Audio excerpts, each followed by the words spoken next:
एक बच्चे ने जिसने भी एक कमेंट डाला हुआ है उसमें पिछले वीडियो पे कि सर हेनरीज एक्सपेरिमेंट भी एक बार वीडियो बना दीजिए।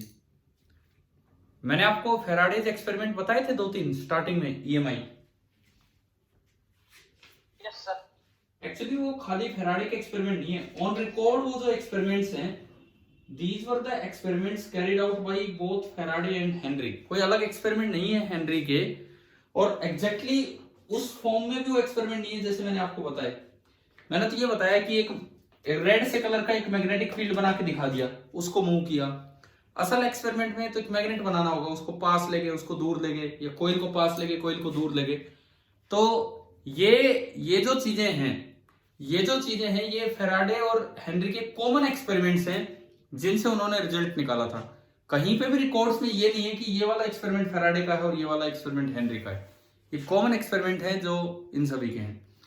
एक और सवाल जो अभी एक बच्चे ने मैसेज डाला है कि क्या आज टेस्ट होगा। टेस्ट नहीं होगा, आज कोई टेस्ट नहीं। अभी तो मेरी आपके बाद एक और क्लास होगी +1 के ही।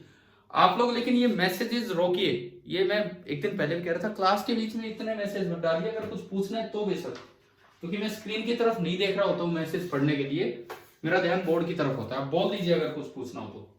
चलिए अभी हम फेराडे के वही, एक्चुअली दोनों का रूल है, फेराडे को नाम दिया जाता है कि फेराडे के जो रूल्स हैं उस पर हम चलेंगे। तो सबसे पहली बात, हमने सुबह ये पढ़ा था कि फ्लक्स में 3 चीजें होती हैं, बी, एक एरिया और एक कोस थीटा। मैं फिर भूल गया, एरिया को एस बोल रहे थे हम कि ए बोल रहे थे सुबह?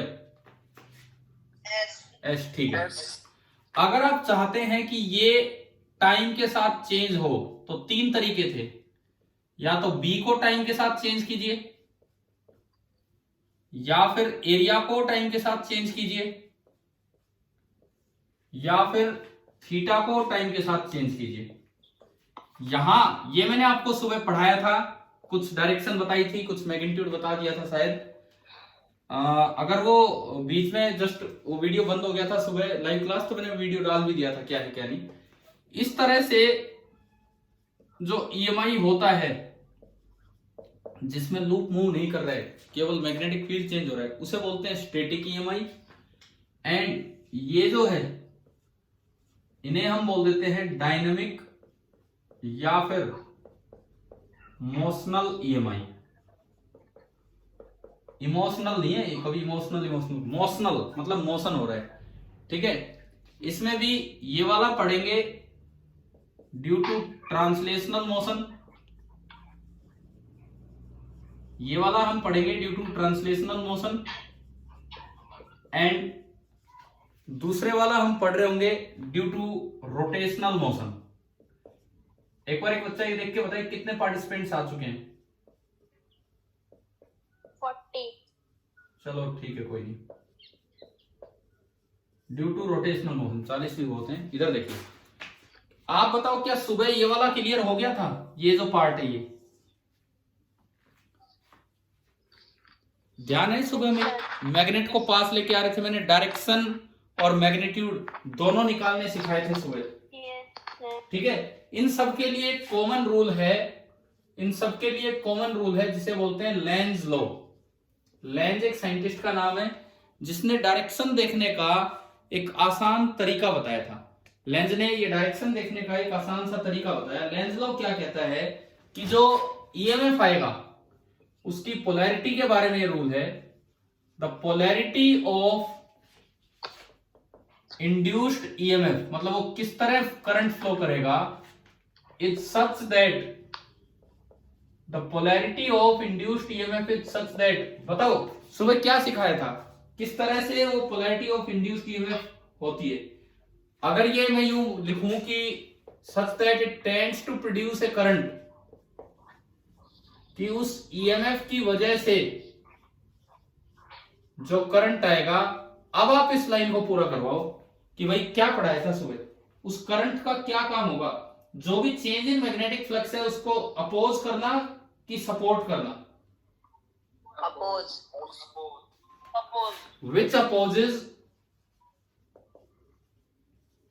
which opposes the change in magnetic flux। मैं एक बार ये हटाता हूं यहां से।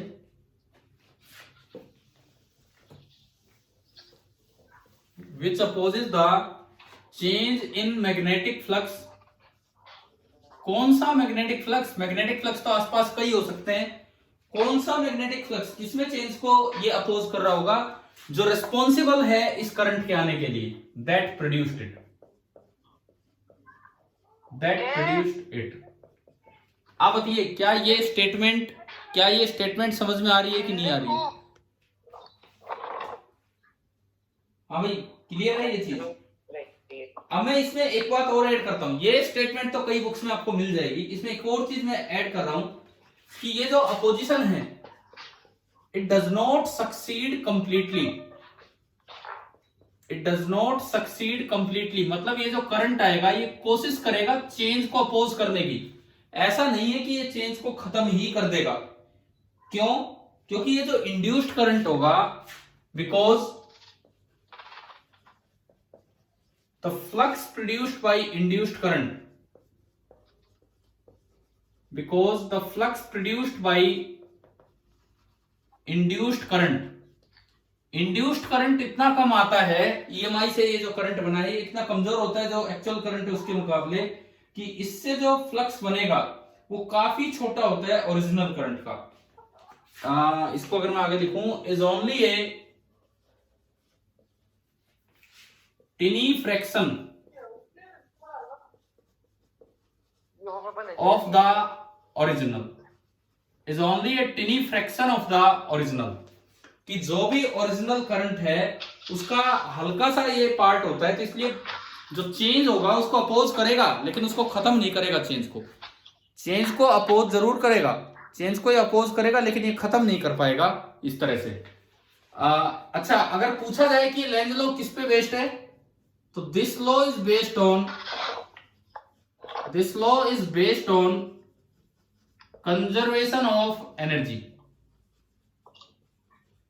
This law is simply based on conservation of energy. कैसे? मैं एक एग्जांपल से सिखाता हूं आपको, एक एग्जांपल से दिखाता हूं कि कैसे कंजर्वेशन ऑफ एनर्जी पे बेस्ड है। मान लो ये कोई लूप है, ये हिस्सा पीछे है, ये वाला, और ये हिस्सा आगे है। ये फिक्स्ड है, फिक्स्ड लूप है यहां पे, और अभी इसमें कोई बैटरी नहीं लगी है, कोई करंट नहीं है। मैंने एक मैग्नेट लिया, ये नॉर्थ ये साउथ, और मैग्नेट में काइनेटिक एनर्जी देके छोड़ दी, काइनेटिक एनर्जी देके, और ये आगे छोड़ दिया। अब इसके मोशन की वजह से, स्टैटिक ईएमआई की वजह से उस फिक्स्ड लूप में करंट आएगा। बताओ फिक्स्ड लूप में करंट कैसे आता है? आज सुबह क्या पढ़ा था? लेंज वाले लॉ क्या कहता है? इस तरह करंट आएगा कि जो भी चेंज है उसको अपोज कीजिए। बताओ नॉर्थ पोल पास आ रहा है कि दूर जा रहा है? पास आ रहा है, तो उसको रोकने के लिए इधर कौन सा पोल बनेगा? नॉर्थ ही बनेगा। तो इधर नॉर्थ बना और इधर साउथ, तो इसमें करंट बताओ कैसे आया? नहीं, ऐसे नहीं। अगर इधर ऑब्जर्वर है, तो उसके लिए क्लॉकवाइज की एंटी क्लॉकवाइज? देखो यूं। तो अगर मैं ऑब्जर्वर हूं तो मेरे लिए ये करंट मुझे यूं दिख रहा है, दिस इज क्लॉकवाइज। इस ऑब्जर्वर को करंट दिखेगा क्लॉकवाइज। इस तरह से करंट है। अब ये लेंज लॉ एनर्जी कंजर्वेशन पे बेस्ड कैसे, समझिए। जब इसको थ्रो किया, इनिशियली केवल इसमें काइनेटिक एनर्जी थी, यहां कोई इलेक्ट्रिकल एनर्जी नहीं थी, करंट के रूप में कोई इलेक्ट्रिकल एनर्जी नहीं थी। जैसे जैसे पास आ रहा है, इसमें करंट जनरेट हो गया है, करंट इज जनरेटेड। इसका मतलब कुछ इलेक्ट्रिकल एनर्जी आ गई है वायर में, इलेक्ट्रॉन्स के पास एनर्जी आ गई। तो भाई एनर्जी कंजर्वेशन, अगर इसके पास एनर्जी आई, इसके इलेक्ट्रॉन्स में मोशन आया, तो बदले में इसकी एनर्जी क्या होनी चाहिए? इसकी काइनेटिक एनर्जी कम होनी चाहिए, ज्यादा होनी चाहिए? भाई अगर इनको अपने आप एनर्जी मिल गई, बिना किसी बैटरी के इलेक्ट्रॉन चल पड़े, तो बाय एनर्जी कंजर्वेशन अगर इसको एनर्जी मिली है, तो बदले में इसकी एनर्जी क्या होनी चाहिए? कम होनी चाहिए। तो मतलब इसकी स्पीड कम होनी चाहिए। स्पीड कम होनी चाहिए तो मतलब इसके मोशन को अपोज कोई ना कोई कर रहा होगा, और अपोज करने के लिए यहाँ क्या बन गया है? North pole. ये सिंपल सी एक्सप्लेनेशन है कि कैसे लेंज लॉ एनर्जी कंजर्वेशन के हिसाब से बना, और किस तरह से ये रूल बना के दे दिया, ये सोच के भी, ये भी बहुत इंपॉर्टेंट बात है। लेंज ने, फेराडे ने इतना बताया। देखो एक्सपेरिमेंट किए फेराडे और हेनरी ने, रूल दिया फेराडे ने कि भाई फ्लक्स रूल, और उसको वैसे भी फेराडे लॉ भी बिल्कुल एग्जैक्ट बोलना गलत है, क्योंकि इतना भी एग्जैक्ट डाटा अवेलेबल नहीं कि किसने दिया, फिर भी फेराडे लॉ बोलते हैं, फेराडेज लॉ ऑफ ईएमआई। और फिर डायरेक्शन निकालने का जो बेस्ट तरीका है वो बताया था लेंज ने। आप बताओ लेंज वाली बात समझ में आ गई? यहां तक है लेंज लो, यहां तक। उसके बाद मैंने एक एक्स्ट्रा इंफॉर्मेशन दी है कि ये चेंज को अपोज करते करते इतना करंट डेवलप नहीं होता कि वो चेंज को खत्म ही कर दे, क्योंकि ये जो इंड्यूस्ड करंट होता है काफी कम होता है जो ओरिजिनल करंट है उसका। अभी बताओ क्या लेंज लॉ क्लियर हो गया है कि नहीं? Yes sir. तो मैं लेंज लॉ पे बेस्ड क्वेश्चन पूछता हूं आपसे। देखिए लेंज लॉ पे बेस्ड मैं क्वेश्चन पूछता हूं यहां पे। सपोज आप में से कुछ बच्चे टेस्ट का पूछ रहे थे मैसेज वैसेज डाल के। अभी नहीं होगा आपका इस वीक टेस्ट, क्योंकि कल भी मैं 12th के टेस्ट ले रहा हूं, बिकॉज 12th वालों का 25 तारीख को, नहीं 25 कर रहा हूं मैं, 25 है क्या है अब, कौन से मंडे कब का है अब जो मंडे आना है वो 25 का ही है शायद। तो उनका टेस्ट है अभी मंडे को। तो मैं 1-2 दिन 12th के टेस्ट ले रहा हूं, तो आपके फिर नेक्स्ट वीक स्टार्ट करेंगे। तब तक आप ये पढ़िए ये चीजें। देखो लेंज लॉ, इसके ऊपर बेस्ड एक क्वेश्चन लेता हूं।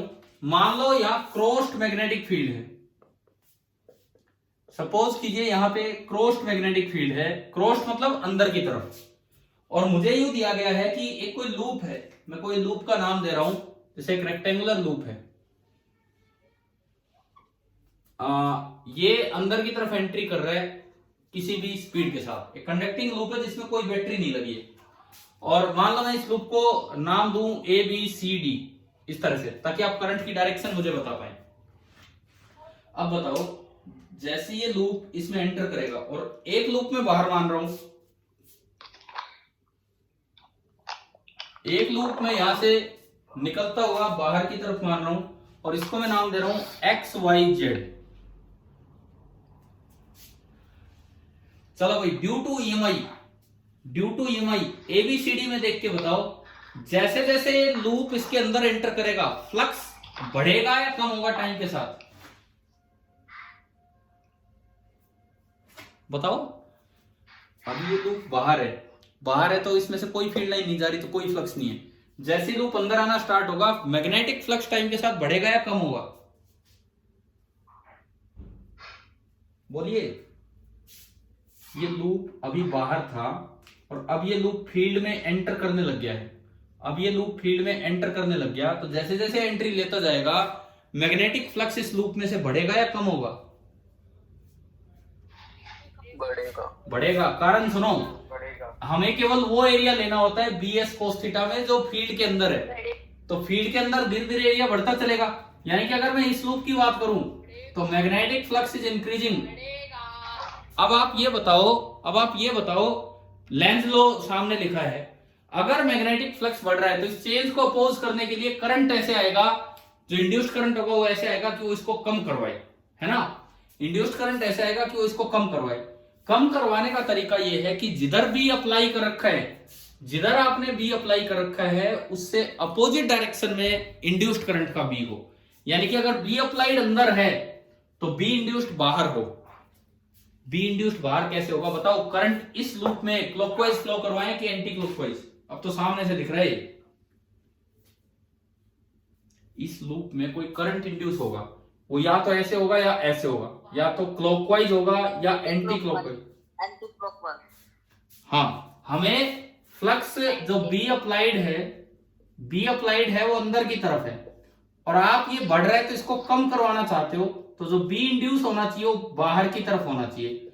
और बाहर के लिए तो आपको करंट यू फ्लो करवाना पड़ेगा, यानी कि इस लूप में जो इंड्यूस्ड करंट आएगा वो एंटी क्लॉकवाइज आएगा। हालांकि वो बहुत थोड़ा होगा, ऐसा नहीं है कि सारे चेंज को खत्म कर देगा, ऐसा नहीं है कि वो फ्लक्स बढ़ रहा था तो बढ़ने नहीं देगा, फ्लक्स तो अब भी बढ़ेगा, पर जितना बढ़ना चाहिए था उतना नहीं बढ़ेगा, क्योंकि ये कुछ कम करवाएगा, उसको अपोज करेगा। क्या ये पहला समझ में आ गया? पहला एग्जांपल इधर से एक बार वापस बता दो सर। देखो, ये ABCD लूप है, ABCD। शुरू में लूप फील्ड से बाहर है, धीरे धीरे लूप फील्ड के अंदर आने लगा, तो इसमें से मैग्नेटिक फील्ड लाइन ज्यादा पास होने लगी। पहले कोई फील्ड लाइन पास नहीं हो रही थी, थोड़ा अंदर आया, 2-4 फील्ड लाइन और अंदर आया ज्यादा, तो इसमें से फ्लक्स बढ़ रहा है कि कम हो रहा है? क्या बढ़ रहा है ना? ठीक है, क्योंकि फ्लक्स का मतलब ही था number of field lines crossing the surface. और किसी को कोई डाउट है क्या इसमें, इतने में कि फ्लक्स बढ़ा कैसे? No sir. ठीक है, अब फ्लक्स अगर बढ़ रहा है तो ऊपर लेंज लॉ लिखा है कि इंड्यूस्ड ईएमएफ इस तरह आएगा कि वो एक ऐसा करंट प्रोड्यूस करे कि फ्लक्स में जो भी चेंज है उसको अपोज करे। तो अगर फ्लक्स बढ़ रहा है तो जो आई इंड्यूस है, I induced, it will try to decrease the flux. अगर फ्लक्स बढ़ रहा है तो I induced will try to decrease the flux. Decrease करने का तरीका है कि जिधर भी अप्लाई कर रखा उससे अपोजिट डायरेक्शन में इंड्यूस्ड करंट का बी होना चाहिए। अब आप चाहते हो कि इंड्यूस्ड करंट का बी बाहर हो। हाँ जी, हाँ जी बोलो।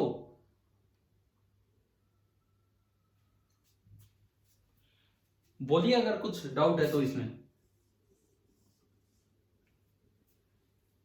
देखो, बी अप्लाइड अंदर है, हम इसको कम करना चाह रहे हैं तो इसलिए बी इंड्यूस बाहर होना चाहिए, और जो बी इंड्यूस है उसके लिए बाहर के लिए करंट ऐसे फ्लो करेगा तब बी इंड्यूस बाहर होगा, पर एक हल्का सा फील्ड बाहर की तरफ प्रोड्यूस होगा तो वो इस चेंज को बिल्कुल खत्म नहीं कर पाएगा, लेकिन थोड़ा अपोज करेगा चेंज को, कि वो बढ़ रहा था तो ये उसे कम करवाने की कोशिश करेगा। अगर वो बढ़ रहा था तो ये उसे कम करेगा। क्या ये आया कि नहीं आया समझ में पहला केस?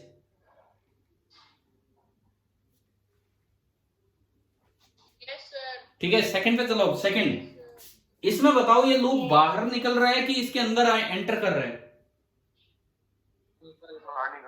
बाहर निकल रहा है तो मैग्नेटिक फ्लक्स टाइम के साथ कम होगा, ज्यादा होगा?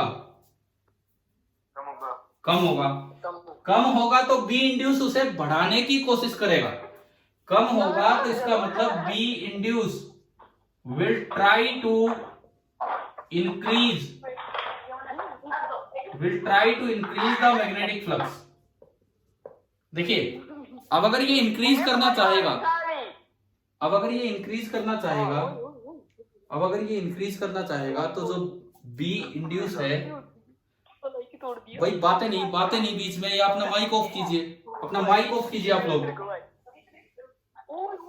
अपना माइक म्यूट कीजिए अगर बातें करनी है तो। जिसकी तरफ से आवाज आ रही है वो अपना माइक म्यूट कीजिए।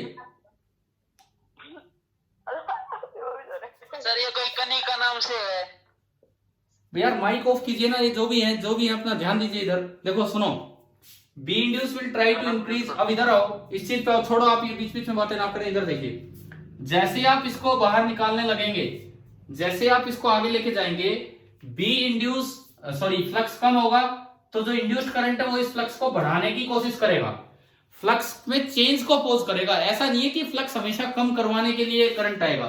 अगर फ्लक्स कम हो रहा है तो बढ़ाने के लिए आएगा। तो यहाँ पे फ्लक्स कम हो रहा है तो बी इंड्यूस इस तरह आएगा, वो करंट को बढ़ाए। करंट को बढ़ाने का तरीका है कि बी इंड्यूस की डायरेक्शन वही हो जो बी अप्लाइड की डायरेक्शन है, और बी अप्लाइड की डायरेक्शन है इनवर्ड, तो आप बी इंड्यूस की डायरेक्शन भी इनवर्ड ही चाहोगे। हाँ जी, तो बताओ इसमें करंट कैसे आएगा कि इंड्यूस्ड करंट का फील्ड भी अंदर आ जाए? कैसे आएगा, क्लॉकवाइज कि एंटी क्लॉकवाइज? क्लॉकवाइज। हाँ, क्योंकि यूं जब करंट फ्लो करेगा तो उसका जो बी है वो इसको सपोर्ट करेगा, और ये आ गया क्लॉकवाइज। तो अब बताओ कि आपको लेंज लो और उससे डायरेक्शन निकालनी आ गई कि नहीं? हाँ जी भाई, लेंज लो क्लियर है सभी को? Yes sir. ठीक है, अब मैं लेंज लो के बाद वापस लौट के आता हूं अपने उन्हीं 3 टाइप पे, एक थोड़ा आइडिया देने के लिए। आज का ये मेन क्लास, इस क्लास का टारगेट है डायरेक्शन वाली बात आप समझ लीजिए ढंग से। इस क्लास का मेन टारगेट यही है। अब देखो, मैं तीनों ईएमआई बना रहा हूं, टाइप्स ऑफ ईएमआई लिख के। ये कोई ऐसा नहीं है कि एग्जाम में पूछा जाए कितनी तरह की ईएमआई होती है, इलेक्ट्रोमैग्नेटिक इंडक्शन। पहला मैंने सुबह पढ़ा दिया, स्टैटिक ईएमआई। एक एग्जांपल मैं फिर दूंगा इसका। दूसरा मोशनल ईएमआई, लेकिन यहां लेंगे ट्रांसलेशनल मोशन।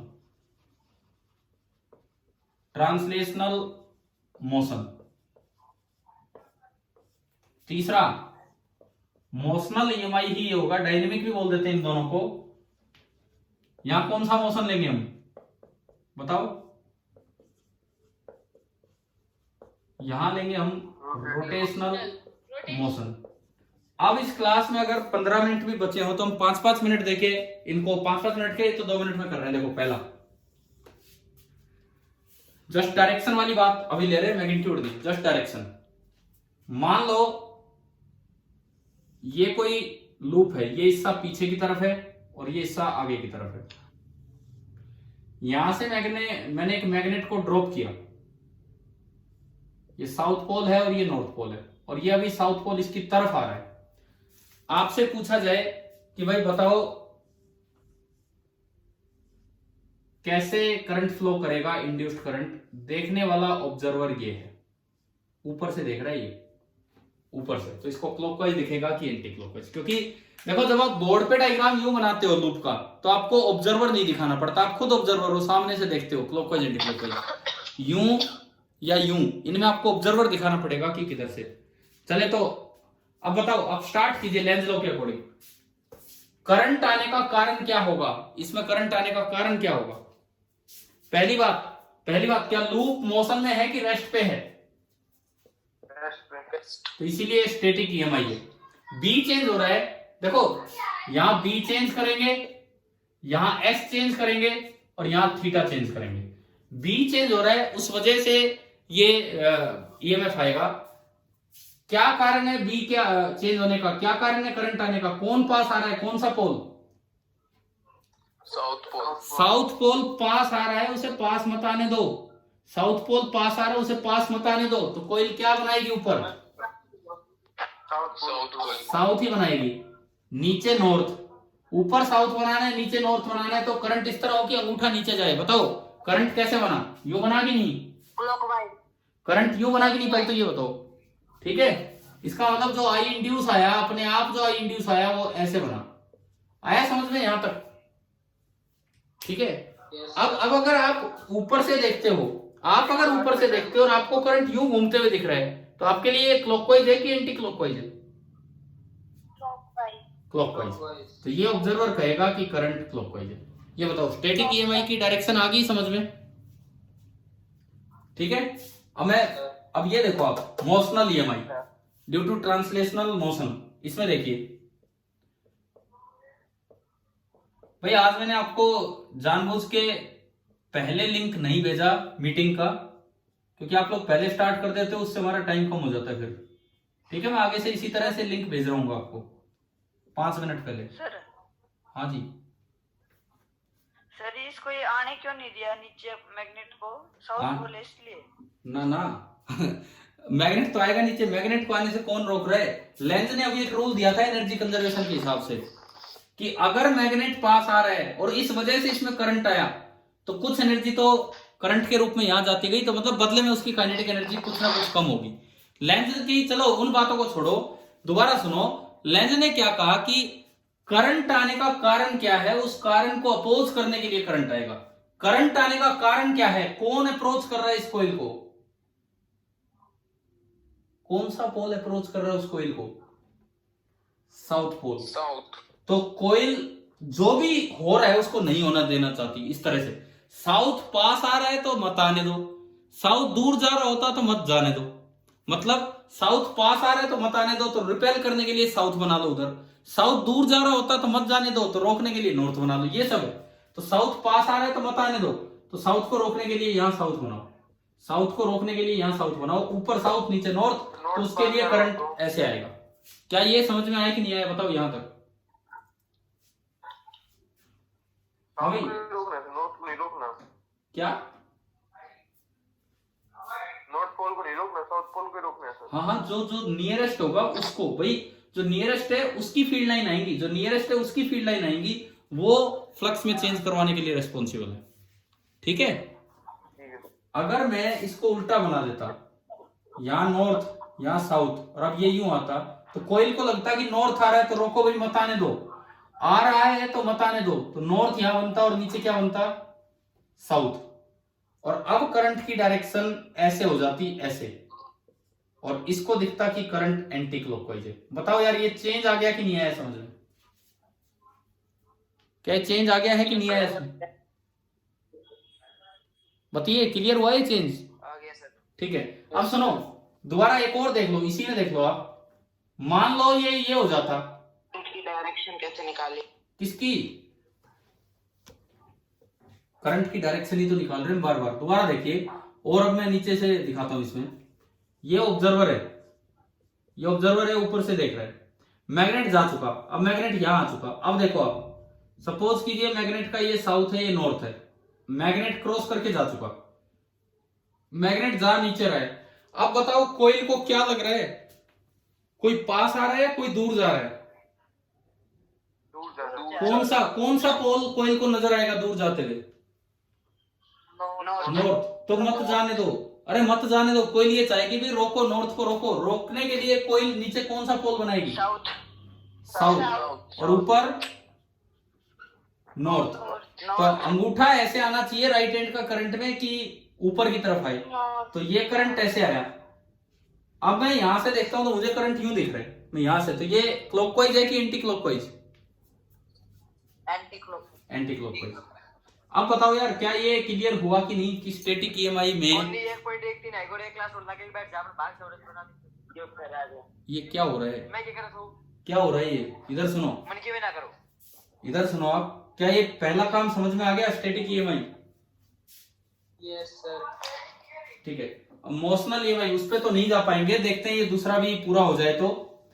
ये देखते हैं, मैं ये वीडियो भी अपलोड करूंगा अभी। इन केस अगर बीच में मीटिंग ऑफ हो जाती है और ये चल रहा है तो मैं उसे वीडियो में कंप्लीट कर दूंगा। आप देख लीजिए इधर मोशनल ईएमआई देखें। मान लो एक फ्रेम है, this is a U shaped conducting frame, और इसके ऊपर ये एक वायर है, स्लाइडिंग वायर। ये एक स्लाइडिंग वायर है जो उधर की तरफ जा रही है। ये फ्रेम है और ये स्लाइडिंग वायर है जो उधर की तरफ जा रही है विद सम स्पीड v। तो अपने आप इसमें करंट इंड्यूस होगा और जो इस लूप में फ्लो कर जाएगा। क्यों? इसका रीजन सुनो पहले। तो डायरेक्शन पे फिर आएंगे, पहले इसका रीजन सुने। जैसे जैसे ये आगे जाएगा, लूप का एरिया बड़ा हो रहा है कि छोटा हो रहा है, बताएं?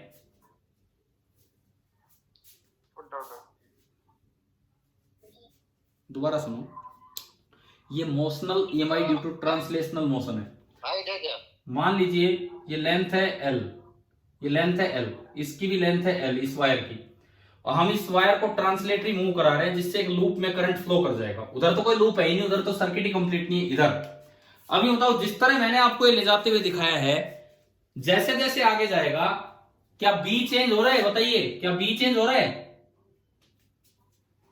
बी नहीं चेंज हो रहा है। बी हम कोई मैग्नेट को मूव नहीं करा रहे ना। लूप का एरिया और बी के बीच का एंगल चेंज हो रहा। क्यों? देखो क्यों नहीं हो रहा भाई, बी तो ये यूनिफॉर्म है। बी यूनिफॉर्म है, जिसने भी फैला रखा है आप चीज को कहीं तक ले जाओ, बी यूनिफॉर्म है। अच्छा, लूप जिस तरह से बना है, एरिया होता है सरफेस के परपेंडिकुलर। वो आप चाहे अंदर माने या बाहर माने, वो आप चाहे अंदर माने या बाहर माने, तो आपने ये जो बी माना है अंदर की तरफ मान लिया ना, सॉरी एरिया, और बी भी अंदर की तरफ है, तो एंगल 0 डिग्री हो गया बी और एरिया के बीच में। तो बी फिक्स है, थीटा फिक्स है। लेकिन आप इस रेक्टेंगल का एरिया देखो, जैसे जैसे आगे बढ़ेगा क्या रेक्टेंगल का एरिया चेंज हो रहा है कि नहीं हो रहा है? बताओ यार। अब ये एक वायर, एक फ्रेम, बस ये वायर चल रही है, ये वायर क्यों, ये फिक्स है? बोलो जल्दी जवाब दो। जैसे जैसे आप इसको आगे लेके जा रहे हो, एरिया बढ़ेगा या कम होगा? बताओ। बढ़ेगा। बढ़ेगा। एरिया बढ़ेगा तो फ्लक्स बढ़ेगा या कम होगा? bs cos थीटा बढ़ेगा। बढ़ेगा। फ्लक्स बढ़ेगा, फ्लक्स बढ़ेगा तो बी इंड्यूस क्या कोशिश कराएगा? डिक्रीज करने की। डिक्रीज करने का मतलब है कि बी इंड्यूस की direction B opposite, B applied से अपोजिट होनी चाहिए। बी अप्लाइड अंदर है तो बी इंड्यूस किधर होना चाहिए? बाहर होना चाहिए। अब बाहर के लिए बताओ इसमें कैसे करंट आएगा, क्लॉकवाइज की एंटी क्लॉकवाइज? बाहर के लिए इसमें कैसे करंट आएगा, क्लॉकवाइज की एंटी क्लॉकवाइज? बोलो। क्लॉकवाइज में तो यार अंदर हो गया, क्लॉकवाइज करंट ले लिया तो अंदर हो गया। इसमें जो करंट बना होगा, इसमें जो करंट बना होगा वो ऐसे बना होगा, एंटी क्लॉकवाइज। क्या आ गया कि नहीं आया समझ में? कैसे डायरेक्शन निकाली? हाँ भाई, क्लियर हो गया यहां तक? क्लॉकवाइज का चक्कर बता दो एक बार। इधर देखो, दोबारा सुनो, एरिया बढ़ रहा है कि कम हो रहा है, मुझे बताते चलो आप, ये आगे जा रहा है तो एरिया बढ़ रहा है कि कम हो रहा है? बढ़ रहा है। बढ़ रहा है तो फ्लक्स bs cos थीटा से मैग्नेटिक फ्लक्स बढ़ा। अगर फ्लक्स बढ़ रहा है तो लेंज लॉ कहता है कि इसको कम करने के लिए करंट आएगा। कम करने का मतलब है कि बी इंड्यूस की डायरेक्शन बी अप्लाइड से अपोजिट होनी चाहिए। अब बी अप्लाइड अंदर है, क्रॉस है, तो बी इंड्यूस बाहर होना चाहिए, तभी वो उसको डिक्रीज करवा पाएगा जो हम करना चाह रहे हैं। तो बी इंड्यूस बाहर होना चाहिए। अब आप दोनों तरह से करंट फ्लो करके दिखा लो। अगर आप क्लॉकवाइज घुमाते हैं, जैसे घड़ी की सुई चलती है, क्लॉकवाइज घुमाते हैं तो बी इंड्यूस भी अंदर हो जाएगा, तो हमें एंटी क्लॉकवाइज करंट इंड्यूस करवाना होगा, तभी ये बाहर होगा। बताइए अब आ गया कि नहीं आया समझ में? ठीक है, आ गया कि नहीं आया बोलो यहाँ पे। ठीक है, अब इसमें इस केस में फ्लेमिंग ने एक और रूल दिया, एक आसान रूल जो लेंस से बचा के भी उच्च लगा लेते हैं, उसे बोलते हैं Fleming's right hand rule. Fleming's left hand rule तो अलग था, वो हमने मोटर में पढ़ा था। फ्लेमिंग्स लेफ्ट हैंड रूल तो अलग था, वो हमने मोटर में पढ़ा था। अब आते हैं Fleming's right hand rule. Fleming's left hand rule का काम क्या था कि करंट कैरिंग वायर को अगर मैग्नेटिक फील्ड में रख दिया जाए तो उस पर फोर्स किधर लगेगा, वो था फ्लेमिंग लेफ्ट हैंड रूल। मैं आपको याद दिलाऊं, यूं हम किया करते थे, पहली उंगली बी की तरफ, दूसरी उंगली, बोलो आप बोलो, दूसरी उंगली किधर, बोलो यार, करंट, फोर्स की तरफ नहीं, जो करंट कैरिंग वायर में करंट जा रहा है उसकी तरफ, और अंगूठा हमें क्या देता था, किसकी डायरेक्शन, फोर्स की डायरेक्शन। फ्लेमिंग ने बोला कि यार बच्चे कंफ्यूज हो जाएंगे लेंस के रूल से, तो इसने एक आसान तरीका दिया। बोले आपको ये नहीं देखना एरिया बढ़ रहा है, कम हो रहा है, क्या हो रहा है। उन्होंने कहा जैसे मेरा लेफ्ट हैंड रूल है वैसे ही मेरा राइट हैंड रूल है। क्या है उनका राइट हैंड रूल, ये तीसरा वाला तो अभी नहीं हो पाएगा। देखो क्या है उनका राइट हैंड रूल, सुनिए। उन्होंने कहा राइट हैंड की, अगेन यही सिचुएशन कर लो जैसे लेफ्ट में करते थे, पहली उंगली सीधी, दूसरी लेफ्ट की तरफ और अंगूठा ऊपर, बिल्कुल same. Fleming left hand rule में फर्स्ट फिंगर करते थे बी की तरफ, सेकंड फिंगर करते थे करंट की तरफ, और थंब होता था फोर्स की तरफ, जिधर वो चीज मूव करेगी। बिल्कुल ऐसे ही फ्लेमिंग के राइट हैंड रूल कहता है कि करंट तो हमें निकालना है, करंट तो हमें निकालना है। आप फिर दोबारा फर्स्ट फिंगर कीजिए बी की तरफ, राइट हैंड की, थंब उसमें फोर्स की डायरेक्शन देता था, यहां आप थंब कर लीजिए मोशन की तरफ, क्योंकि फोर्स की जगह यहां मोशन है। थंब आप कर लीजिए वायर के मोशन की तरफ, तो जो सेकंड फिंगर होगी वो आपको किसकी डायरेक्शन देगी, करंट की। क्या ये सिमेट्री नजर आ रही है क्या आपको? देखो राइट हैंड की पहली उंगली बी की तरफ, इस डायग्राम में दिखाता हूं मैं आपको। बी किधर है बताओ, बी किधर है, अंदर, अंगूठा करना है मोशन की तरफ। अंगूठा किधर हो रहा है, राइट की तरफ, लेफ्ट की तरफ, मतलब मोशन किधर हो रहा है इसमें, राइट। तो देखिए कैसे करना है, इसको ना पूरा घुमा देना है, यूं पूरा यूं घुमाया, अंगूठा आगे, तो दूसरी उंगली ऊपर की तरफ गई या नीचे की तरफ, ऊपर। तो इसीलिए करंट इसमें किधर है, ऊपर। फ्लेमिंग ने कितना आसान तरीका बताया। फ्लेमिंग ने बोला कि ना तो आपको ये देखना है लूप कहां बना है कहां नहीं बना है, छोड़ो, ना ये देखना है एरिया बढ़ रहा है कम हो रहा है, छोड़ो। आपको खाली चलती हुई वायर देखनी है, पहली उंगली बी की तरफ, अंगूठा मोशन की तरफ, तो जो दूसरी उंगली है राइट हैंड की वो आपको करंट की डायरेक्शन देगी, और फिर अपने लूप में पता लगा लो कि वो करंट क्लॉकवाइज है या एंटी क्लॉकवाइज है। आप बताइए क्या ये मेथड समझ में आ गया कि नहीं आया? ये रिपीट कर दूं? रिपीट में कर रहा हूं लास्ट टाइम, बिकॉज ये बिल्कुल अंतिम क्षण चल रहे हैं इस मीटिंग के, आप देख लीजिए बस फटाफट। अब मैं लूप ही नहीं दिखा रहा, फ्लेमिंग का तरीका बता रहा हूं आपको, लूप ही नहीं दिखा रहा, बस बी अंदर की तरफ है, बी अंदर की तरफ है मान लो, और इसमें एक वायर है जिसको आगे की तरफ चलाया जा रहा है, इसमें करंट ऊपर की तरफ जाएगा या नीचे की तरफ। तो फ्लेमिंग ने कहा राइट हैंड लीजिए, पहली उंगली कीजिए बी की तरफ, अंगूठा कीजिए मोशन की तरफ, पूरा ऐसे, समझ गए हो ना, पहली उंगली बी की तरफ, अंगूठा मोशन की तरफ, तो दूसरी उंगली ऊपर की तरफ आई, तो इसका मतलब इसमें जो करंट फ्लो करेगा वो ऊपर की तरफ होगा। अब अगर लूप इधर बना था तो ये एंटी क्लॉकवाइज, ना सॉरी, जो भी डायरेक्शन नहीं एंटी क्लॉकवाइज वो हो जाएगी। शायद ये आपको समझ में आ गया होगा। आगे कल सुबह देखते हैं अपनी क्लास में। आप अगर किसी को नहीं समझ में आया वीडियो दोबारा देख लेना। Thank you.